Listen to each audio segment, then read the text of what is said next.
Hey everyone, welcome to live all about these upcoming transits into the sign of Gemini.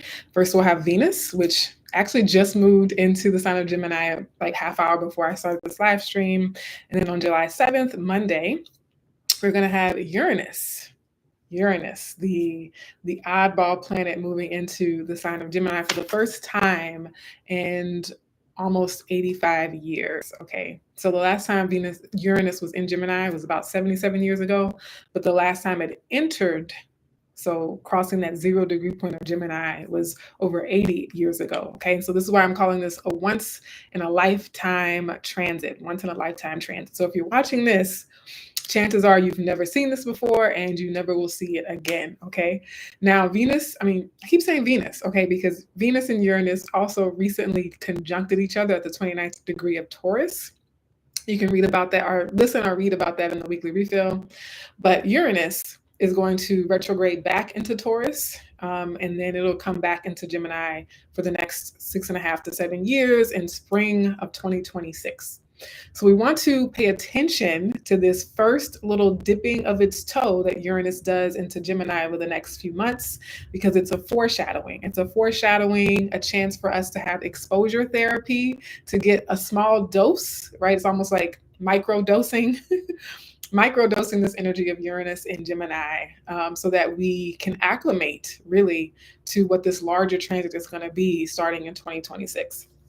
So I want to go backtrack a little bit before I get too much into Uranus and just talk about Venus and Gemini. So I'm a Gemini sun, Gemini rising, Gemini stellium. And so I'm excited about this transit. But for all of us collectively, this can bring a lot of excitement, a lot of romance, a lot of connection and pleasure with people, with friends, people that we enjoy talking to. Okay, so Gemini loves communication, it loves community and connection, connecting ideas, connecting people, connecting. Different philosophies and points of view. And so, with Venus, that planet of love and beauty, these things can inspire us that much more and inspire us to bring closer the people that we enjoy talking to. That's I think a good refrain to keep in mind over the next 3 to 4 weeks is, who do I enjoy talking to? Who are the people I enjoy talking to? What are the subjects that I enjoy talking about? And how can I lean into that? Venus and Gemini is going to give us all a little more umph in terms of flirtation, being flirty with each other, being flirty with family, friends, romantic partners, with life, being flirty with life, right? Having that joie de vivre, really, in your local community. So you're more likely to enjoy little small trips around your neighborhood, checking in at the local grocery store, the local farmers markets, especially if it's summertime where you are in the Northern Hemisphere, or, your local thrift shops or local coffee shops and cafes. So all those things related to community. Now, Venus also being a planet of women and feminine things, I'm thinking we might be talking more about that side of life, about those energies that flow through us, that flow around us. Okay. And thinking about what Venus can foreshadow for Uranus coming into that sign just a few days later, I'm thinking it's going to sweeten or maybe make it a little easier for Uranus's ingress into Gemini later. So Venus helps to make things comfortable. Venus likes to make people, make guests comfortable in its home. And so I really like the fact that Venus is coming into Gemini first, because it's going to be a lot more shocking, potentially a lot more disruptive when Uranus changes signs. Okay, so the fact that Venus has just crossed over that same territory and will be in the sign of Gemini as Uranus starts to peek its head into Gemini areas, that could kind of soften the blow, right? Or absorb some of the shock absorption is how I'm seeing Venus leading the way before Uranus enters Gemini. I did pull some cards for each of these aspects. One card that came for Venus in Gemini was Temperance. So I just love this red and this blue in her hair in this image. So temperance is healing. Temperance is all about, and there's a lot of times it's divine healing, a deep spiritual healing. Okay. Temperance is also chemistry. It's also that alchemical fusion of different things, right? So a lot of mixing in terms of temperance, we think about mixing liquids, right? And so having a new concoction, but also mixers, mixing people, mixing new ideas, right? Mixing things up a little bit to create something new that's also tasty and fun and interesting. Okay. Also, I like Venus and Gemini because it helps us to sweeten our words, right? We think about Venus and Gemini as being great for poetry and poets and songwriters, but even just for your everyday communication, since you are likely to be a little more chatty with Venus and Gemini, this can also help you to be mindful of the impact that your words have and to make sure that we're speaking and communicating from a place that is more loving, that is more gracious, right? And a little more considerate. And also connecting the head and the heart, right? And so Gemini energy, as well as all air energy, so Gemini, Libra, and Aquarius, it's very easy to be in the mind and be over rational or be too much in the headspace and to forget about the body and to forget about the mind body connection. And so I like Venus moving through air signs because it reminds us that there is a connection there. It reminds us to not just be in our minds or get caught up in our thoughts, our thought spirals, but to reconnect to the heart and to reconnect to the physical embodiment that we have in this lifetime. Okay. Hello, I have one person who joined to watch. Welcome. I know it's a holiday weekend in the United States. Not everyone who watches this channel lives in the US, but I don't expect everyone to tune in live. That's totally fine. I welcome you for the replay as well. This will be pertinent for weeks, even months, maybe even years to come, because we're talking about Uranus. But if you are live and you feel like engaging or participating, I welcome that. Thank you for tuning in, whether it's live or for the recording. Okay. Yeah. And so for Venus and Gemini, just enjoy communication. Enjoy talking to people about things that you enjoy talking about. Now, for Uranus and Gemini, again, happening on Monday. So this weekend is a very potent weekend in terms of shifts and changes. And Uranus rules Aquarius. Okay, so Uranus likes air energy, which I'm really happy about. Uranus likes to shake things up. And so Uranus struggled a little bit in the sign of Taurus because Taurus is fixed earth, right? Completely the opposite of that, mutable air energy. And so Uranus is going to likely feel more empowered or feel a little more like itself when it moves into an air sign, especially a mutable air sign like Gemini. So one, that may or may not feel like relief to some people. Here's why it may not feel like relief to some people. Because if you are not naturally wired for that sort of frenetic, high energy, fast pace sort of energy, then that might feel too much. It could feel overwhelming for some folks. If you think about, if you're the kind of person who listens to a YouTube video and you're like, oh my gosh, this person is talking so fast, I can't keep up, then you might not be as comfortable with Uranus in the sign of Gemini. But Uranus as a planet itself would be really comfortable in that sign of Gemini. Uranus also being the planet of ideas and innovation, I think it melds well with Gemini as well, because Gemini is ruled by Mercury, and Uranus and Mercury are seen as different shades or different octaves of each other, right? So Mercury is like the more personal, micro level of ideas and communication, whereas Uranus is sort of the upgraded top tier version of that, according to some schools of thought. And so we have my biggest thing with Uranus moving into Gemini and being there for about 7 years is quantum leaps in communication. Quantum leaps in communication. Now, we talked about Pluto in Aquarius, and Aquarius being the sign of like innovation and the future. Again, Aquarius and Uranus are one and the same in a lot of ways. It's the modern ruler of Aquarius. And so with Gemini being the sign of communication, our talking, our speech, our early education as well, this planet of innovation, this planet of the future, this planet of revolution and evolution is likely to impact that aspect of our lives collectively. Of course, you want to think about where Gemini is in your chart, because that's the most likely to be specific to you.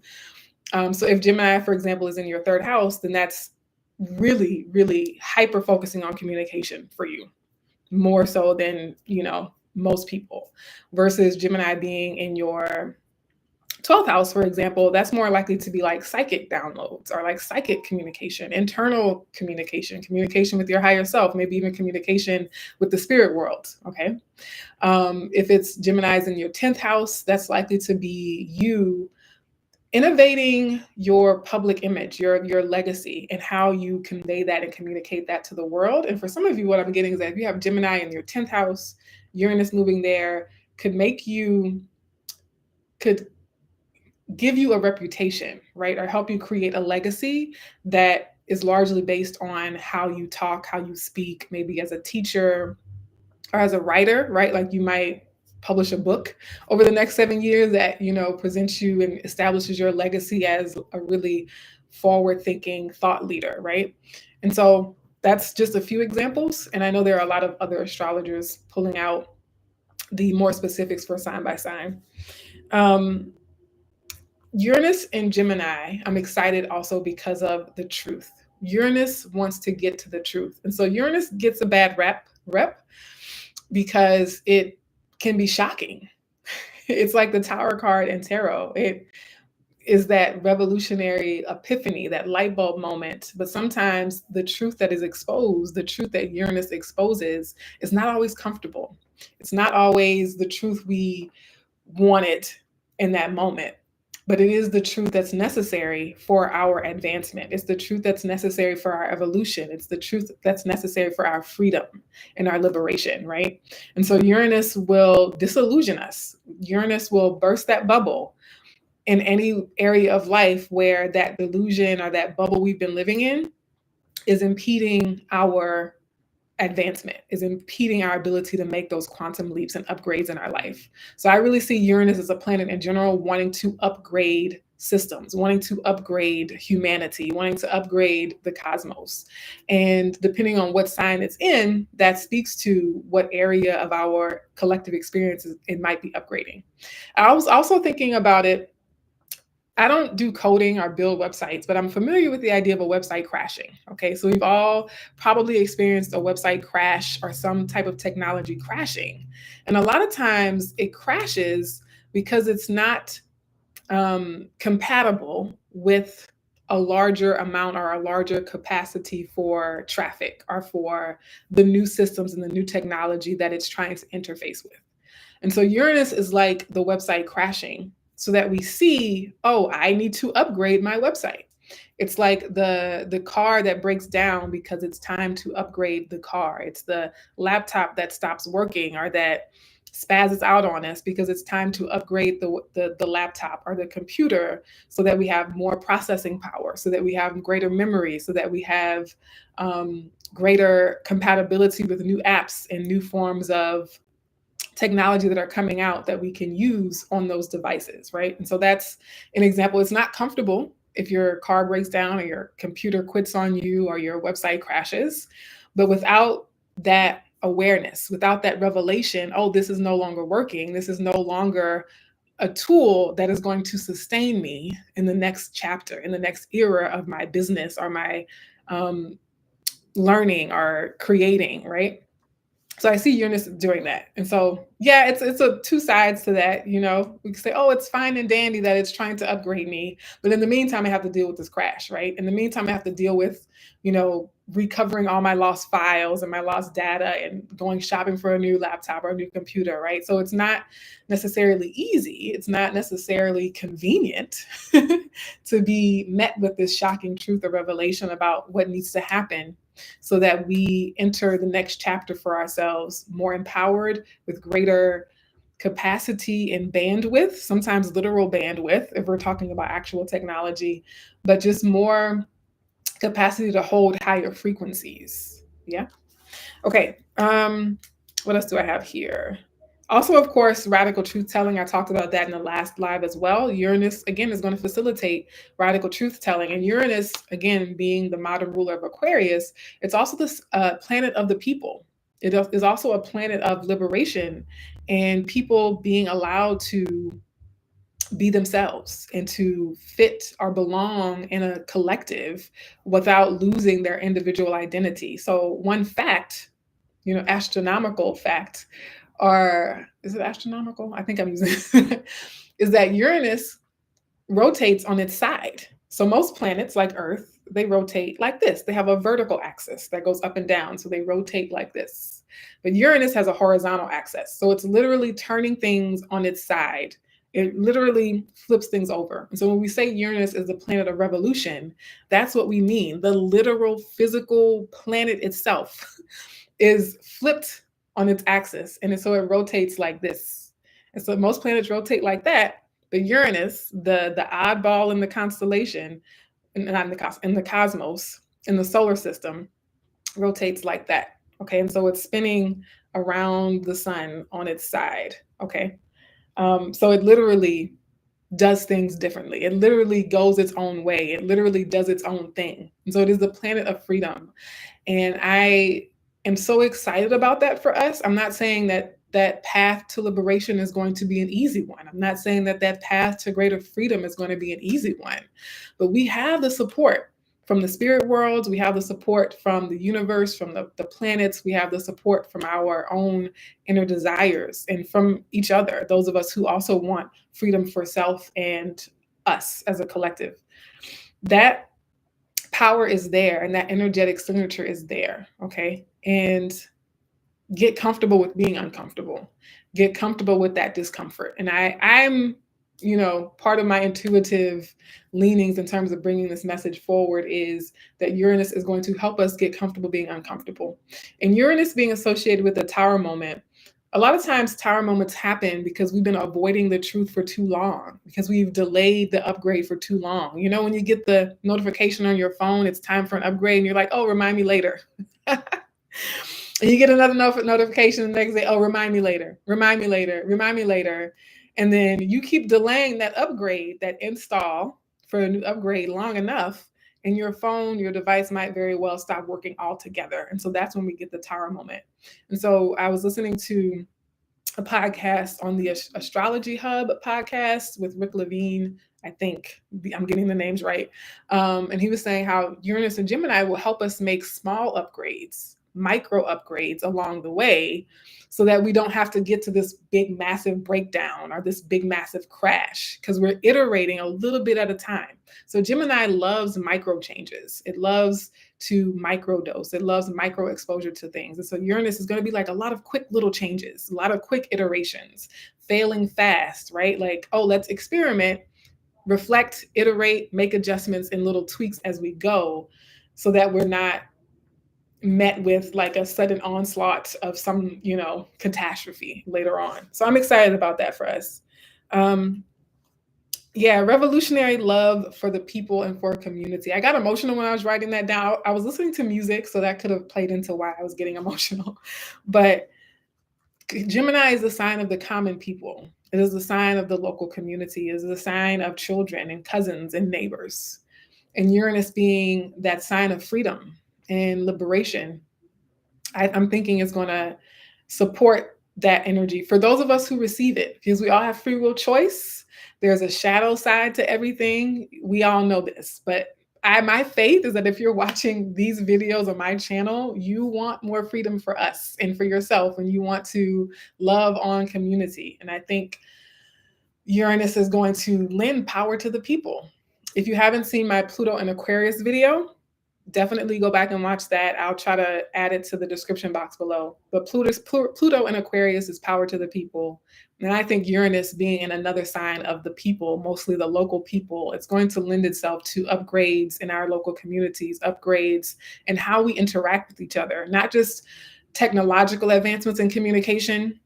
This is huge, but also advancements and upgrades in how we communicate in terms of our word choice, being more mindful of our words, using new language, rethinking the words that we take for granted. Like, is this word still appropriate? Is this word actually getting at the heart of the matter? Is this word actually useful for us going forward? Or do we need to, let that language die and reinvent, evolve our languages to better support and connect with each other? And I'm also, I'm not the first person who said this. Another video that I was watching was Uranus and Gemini by Radiant Reality. So I'll link to that page as well. One of my favorite folks on YouTube, is that increase in telepathy. increase in, again, psychic communication, upgrades in spiritual communication, having prayers that are more potent than ever, having incantations and affirmations and mantras, the way we are able to use our voice. Sound is vibration. Us speaking and talking is vibration, is energy. And so improving and upgrading the energy of our literal voices, okay? One of the other things in terms of an oracle card that came through for the weekly refill next week on the 7th, when Uranus is actually in Gemini, was the root of air, which is the Ace of Swords. And so the Ace of Swords is communication, it's thoughts, it's mind, it's words and truth and choices. And one of the signatures of that is the wind, specifically a gust of wind. So for me, intuitively, some of you might literally be receiving messages in the wind, right? Like you might hear the wind howling outside your window. You might hear the wind whistling past you in the trees, and you might intuitively get downloads, insights from that. But in a less literal way, this is communication that moves through air, frequencies that move through the air waves. So advancements in TV, radio broadcasting.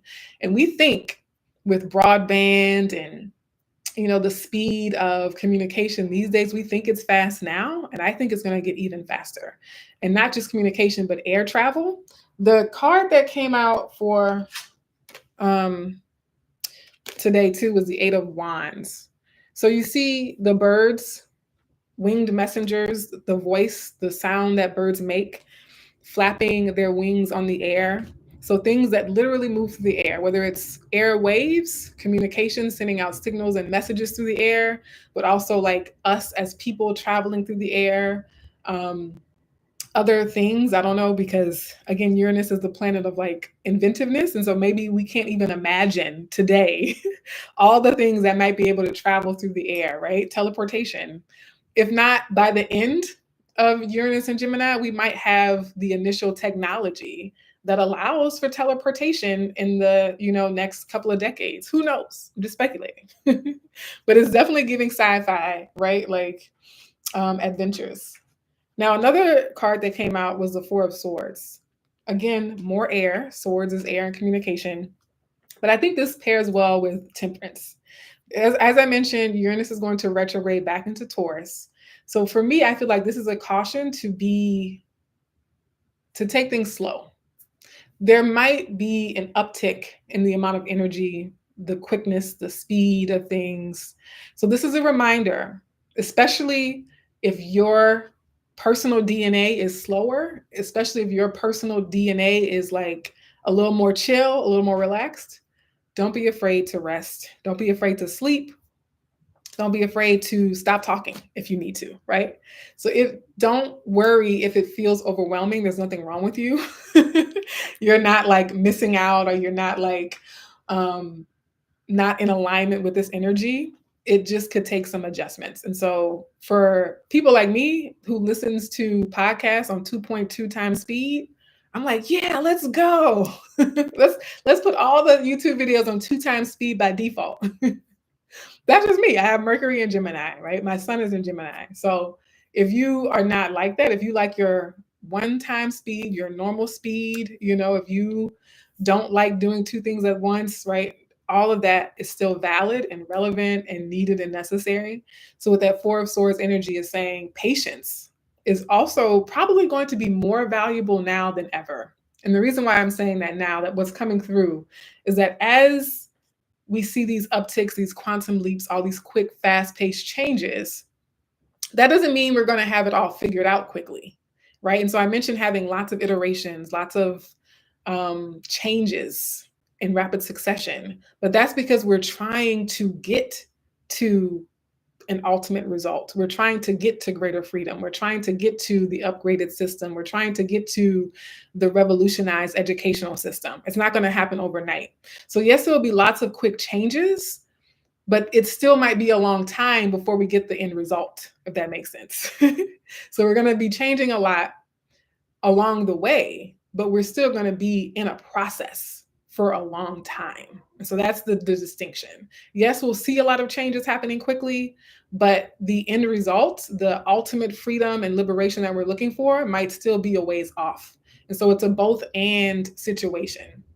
Yes, we're making small changes and upgrading along the way, but it's still going to be, I still have to be patient with that process. I have to be patient in that process. I can't say, oh, I changed it once and it's not perfect yet, so I give up, you know? It's like you have to be willing to keep changing, keep iterating, keep exploring, keep learning, keep taking in the data and reflecting on, okay, this part worked, but this part is still broken, right? And I'm going through that process right now with my book title and I'm exhausted. I'm like, how many versions of this title do I have to like come up with to get to the one, right? Lots and lots of iterations, lots of, you know, tweaks and adjustments and realignments and, you know, scrapping some things and, you know, clinging to other things. So I'm excited for us. I don't ultimately know what's going to happen. We're all just like trying to use pattern recognition based on what has happened. We're all, you know, trying to listen to our intuitive hits, our using our very spiritual gifts to glean a potential path forward. But again, you still have free will choice. And the future is not written in stone. And actually, the video that I was watching on Astrology Hub with Rick Levine, quantum scientists are also telling us that even the past is not a hard and fast thing, that our interaction with the present moment is the most powerful thing, and it simultaneously changes the past and the future. And that is such a spiritual, scientific mashup because what we know is that time is not linear, time is an illusion. The past, present, and future are concurrent creations, right? And so, even as I'm putting out this message, it is an interface, it's an interaction with possibilities. And that's what I'm excited about as well. And I'm so, you know, I was listening to something else about our agency as humans. So when we say you have free will choice, another way of saying that is you have agency. You might not have all the power in the world, which is probably a good thing. We don't want any one person having all the power in the world. But you have power, and your power is important, and your stewardship of your power, your willingness to use your power in a way that's constructive and that is liberatory and that is healing is really, really important. And I love that for you. I love that for us as humanity. And yeah, I'm optimistic. I lean optimistic anyway. If you know me, you know that. I skew optimistic. I think it's part of the Gemini energy. Also, Venus and Gemini, you know, find a Gemini to show love to express love to, like hug on a Gemini for the next few weeks. Call your Gemini friends, you know, chat it up, laugh with them. Yeah, let me see if I have anything else in my notes. If you're live, let's see. We have, oh wow, 5 of y'all are here live. Hey, welcome. I was not expecting that many people on the 4th of July weekend, especially. But oh, one other thing I see in my notes is third eye and chakra activation. So all this talk about communication and information and downloads. The third eye and the crown chakra. Yesterday was Crown Day, by the way, too. So happy Crown Day to folks. Could be activated or upgraded again, enhanced ability to use your third eye chakra and your crown chakra, which are the spiritual chakras. That's how we get spiritual communication and messages. And so Uranus is a planet of those upper chakras. Hello, conservative free spirit. Certainly appreciate it. We are here. Hey, Danny. Hey. Aw. That is so sweet. Oh my gosh. Yeah, oh, you have a crown. You have a crown number 1. Oh, I love that. Is that an emoji? Next to conservative free spirit. I will hang on a little bit in case any of the 2 of you or 4 of you now want me to pull you a card. I like to pull cards. Y'all know it. And here's to Venus and Gemini. I am so excited about that. And because I'm a Gemini rising, this is also Venus in my first house. So I have to pamper myself. Like I have to, you know, take warm baths, drink the coffee and the tea and all the things. Hey, Camille. Hey, look at you. That's so exciting. Hey, Gray. How are you? Okay. Yeah. So let's see. I will pull a card for conservative free spirit, and I also pull a collective card too. So not, I understand if people don't necessarily want a card pulled for them in a public capacity, so that's also totally fine. But I'll start with conservative free spirit, just since you're here and you're consenting to have something pulled for you, and then I'll pull a card for anyone else who's watching. Okay, we have the Six of Pentacles for you, which I love. The Six of Pentacles is a card of balance, harmony, sharing of resources, sharing of support. It's also the kind of card where the universe is reciprocating the energy that you have put out, the energy that you're investing, and the energy that you give and let flow through you. The universe is reciprocating and responding in kind. So that's really exciting for you. I'd be curious to know like what your chart looks like. What's your sun sign?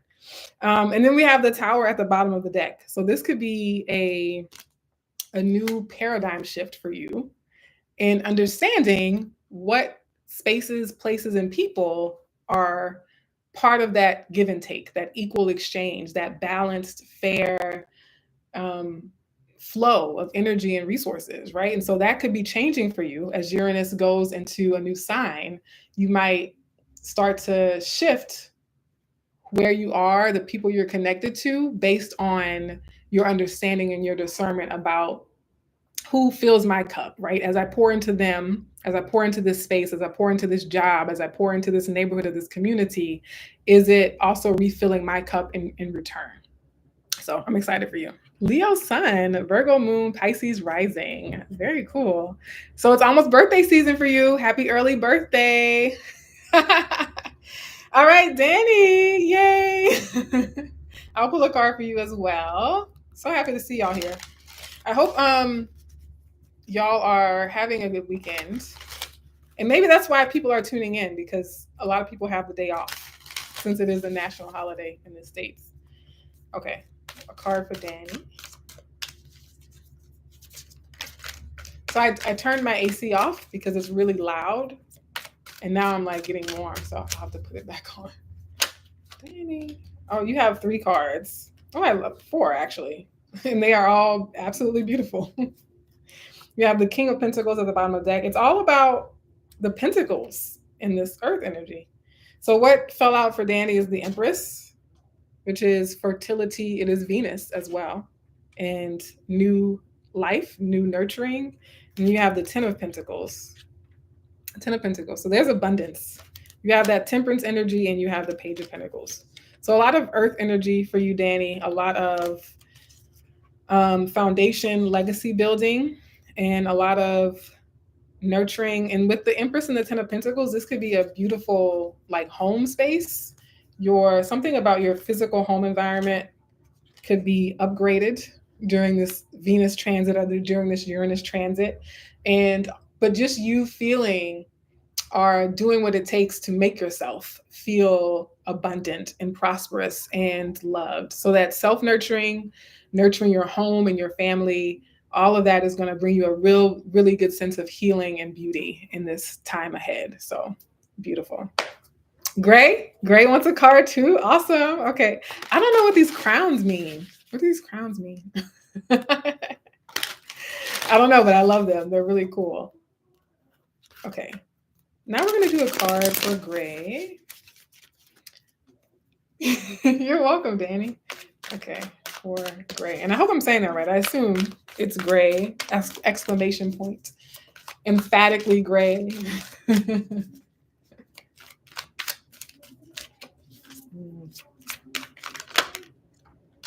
Okay, Gray. We have 4 cups at the bottom of the deck. And then you had 2 cards that fell out, 8 of Wands and the Ace of Pentacles. We love us an Ace of Pentacles around here. So the Eight of Wands coming out was part of the overall message. Gray, I don't know if you caught that part, but I pulled the Eight of Wands for the collective message in general. So if you haven't caught this from the beginning, you definitely want to see that because it could be relevant. But this is about momentum, things picking up. And with the Ace of Pentacles, it could be something related to the material world. So yes, money, health could be improving for sure. And then also your home environment. This could signal a move, a relocation of some sort with this Ace of Pentacles. And with the Four of Cups, I get the sense that you would welcome this change, that you welcome this new beginning, because as of recent times, whether recent months or years, you've been dissatisfied with where things are. And so the good news is that whatever shakeups and shifts are happening with the supportive astrology are just your own agency, right? And your decision making is that there are going to be some quick or relatively quick new changes and shifts in your that impact your material situation or your material reality. The Eight of Wands could also be like discussions about these things. So maybe you're having the conversations about what you want to change, or having the conversations about where you want to start or head next, which is really exciting. I love it for all of us. Beautiful, bright new beginnings. Okay, I'm going to pull one last card for everyone and anyone who's watching. Although I kind of already did that, just do it again. Exactly. Yes. Yes, Danny. I love new beginnings for folks. Sending love and light y'all's way. You're welcome. Okay. One last card to close us out. And I'm liking the lives even more, y'all. So this is good. I'm glad that I was short on time and had to find a more efficient way to present videos to you all, because the lives are actually kind of more entertaining to me. All right. One last card as we send each other on our separate ways for now. as we send each other on our separate ways for now, and we get the Eight of Cups and the Hermit. Woo, and the Knight of Cups at the bottom of the deck. Knight of Cups is always my follow your heart card. Follow your heart. Listen to your heart. You will see. I don't know the rest of the lyrics. Listen to your heart. Your heart always knows. And my advice in the weekly refill from last week was to let your heart light the way. And baby, if that's not the Hermit with the Eight of Cups, letting your heart light the way. We know the Hermit follows the star, follows their inspiration through uncertain territory, through unknown paths and trails ahead. They're following the little light, the little lantern of their heart, their own inspiration and love. And the Eight of Cups is an emotional journey. It's an emotional new path, an emotional new beginning. So a lot of you had pentacles. I think all of you had pentacles, right? So yes, the material aspects of your lives are changing, but what this is telling me is that it's a result of an emotional and spiritual journey that you went on first. And I love that for us. Okay. Mwah. My loves, I will see you on the next live, or actually in the next refill, which again is an audio newsletter version for now. Take care and enjoy the rest of your weekends. Bye.